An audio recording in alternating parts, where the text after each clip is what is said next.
किन किन चीज़ों पर ज़कात वाजिब है और उनका निसाब क्या है, ये भी एक अहम बात है, क्योंकि हमें ये तो मालूम है कि ज़कात देनी है, मगर किन किन चीज़ों पे है ये भी अब बड़ी आसानी हो जाती है।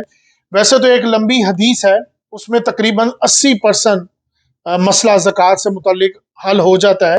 असल में ये हज़रत अबू बकर सदीक रज़ी अल्लाह अन्हु का एक ख़त है जो उन्होंने हज़रत अनस बिन मालिक को रज़ी अल्लाह अन्हु को लिखा था जब वो बहरीन के गवर्नर बने थे। तो उन्होंने कहा था कि अल्लाह के हजूर सल्लल्लाहु अलैहि वसल्लम ने ज़कात के नसाब के बारे में ये बयान फरमाया। तो वो एक लंबी हदीस है, मैं फिल वक्त यहाँ पर आपको हदीस का नंबर कोट कर दूंगा। इसके अलावा कुछ और अहादीस हैं वो भी मैं साथ कोट कर दूंगा, फिर उनका मैं आपको मजमूई तरीके से आसान लफ्ज़ों में बता दूंगा। वैसे वो लंबी हदीस हदीस बुखारी की है 1454। इसी तरह हदीस बुखारी 1469, एक और हदीस बुखारी 1483, इसी तरह हदीस बुखारी 1499, और इसी तरह हदीस मुस्लिम 2263 और हदीस मुस्लिम 2268। इन तमाम अहादीस को मैंने आपको रेफरेंस कोट कर दी है।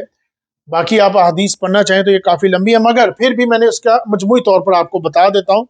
असल में कुल 10 चीज़ें हैं जिन पर ज़कात वाजिब है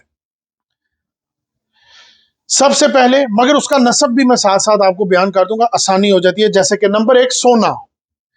20 दिनार हो तो 1 दिनार ज़कात है, यानी कि आज के दौर में अगर हम 20 दिनार देखते हैं तो 7.5 तोला, तो 7.5 तोले पर 2.5% इस पर ज़कात वाजिब है। इसी तरह करेंसी या रकम या कैश की सूरत में हो, डॉलर की शक्ल में हो, किसी भी शक्ल में हो करेंसी, और ये भी असल में सोने की ही एक तरह की शक्ल रखती है, यानी कि ये भी रकम उसी के लेवल या उसी वैल्यू पे आती है।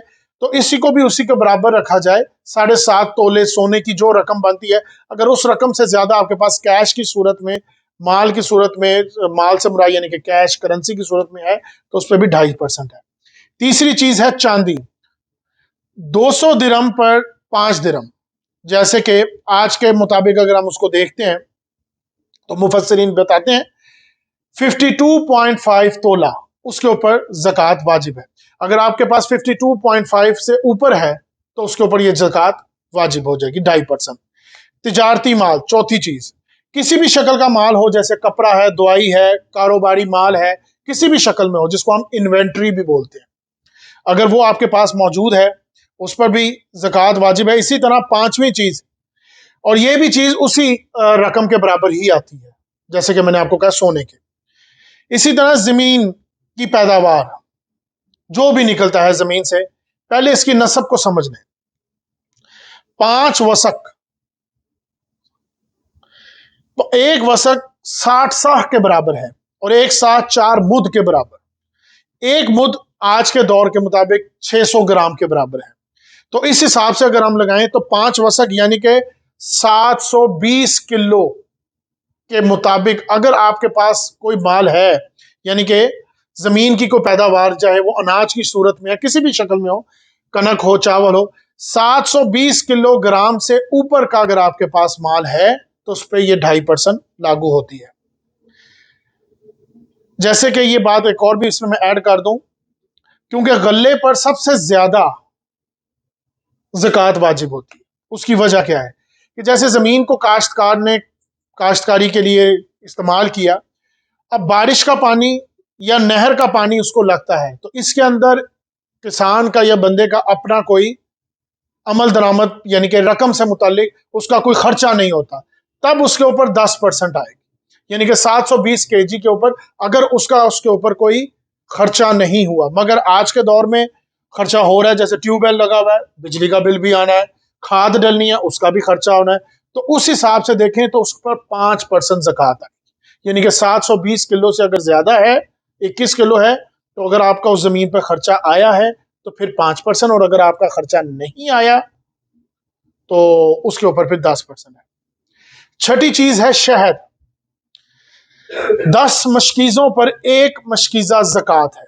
वैसे तो ये आज के दौर में कोई इस्तेमाल नहीं करता कि किसी ने कारोबारी लिहाज से इस मामले को इतना सेव किया हो। इसी तरह 7वीं चीज, ऊंट। अगर 4 ऊंट से ज्यादा आपके पास ऊंट हैं तो उस पर ज़कात है। यानी कि 5 से लेकर 24 ऊंटों पर एक बकरी ज़कात है।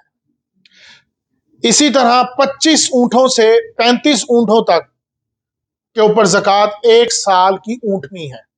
और इसी वैल्यू को फिर आप जमा करते जाए तो आगे चलते जाए। 8वीं चीज, गाय या भैंस, 30 गाय या भैंस के ऊपर ज़कात वाजिब है। अगर इससे कम होगी तो ज़कात नहीं है, तो अगर इससे ऊपर होती है तो उस पर एक बछड़ा ज़कात वाजिब है। अगर 40 होगी तो 2 साल का बछड़ा ज़कात वाजिब है। इसी तरह इसको आप आगे कैलकुलेट करते जाए। बकरियां या भेड़ें, 9वीं चीज, 40 बकरियां या भेड़ें हैं तो उस पर ज़कात वाजिब है। इससे कम है तो आप पर ज़कात नहीं है। 40 से लेकर 120 बकरियों पर एक बकरी ज़कात वाजिब है।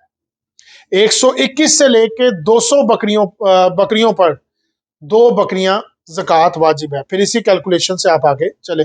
ये मैं आपको आसान लफ्जों में इसलिए कह रहा हूं ताकि आपको पता लग जाए किन किन चीजों पर ज़कात वाजिब है। पहली 3 चीजें मैंने आपको सोना, करेंसी और इसी तरह मैंने फिर आपको माल तिजारत पे रख दिया। वो तीनों चीजें उसी 7.5 तोले में आती। इसी तरह 10वीं चीज दफीना, यानी कि जमीन से निकला हुआ माल। यानी कि जैसे किसी ने कोई घर बनाया तो वो खुदाई की तो नीचे से कोई माल निकला है, कोई सोना निकलाया, आजकल तो नमक भी निकलाता है, लोगों का तेल भी निकलाता है। तो ये चीजें भी, तमाम चीजें जमीन से निकलने वाली चीज वगैरह, तेल हो जाए, नमक हो जाए, सोना हो जाए, उसके ऊपर 20% ज़कात वाजिब है। तो ये 10 चीजें हैं। अगर इन अहादीस के जरिए अगर आप खुद पढ़ना चाहें तो अहादीस का रेफरेंस मैंने आपको कोट कर दिया है। अदरवाइज तो ये मैंने आपको 10 चीजें इन शॉर्ट करके बता दी।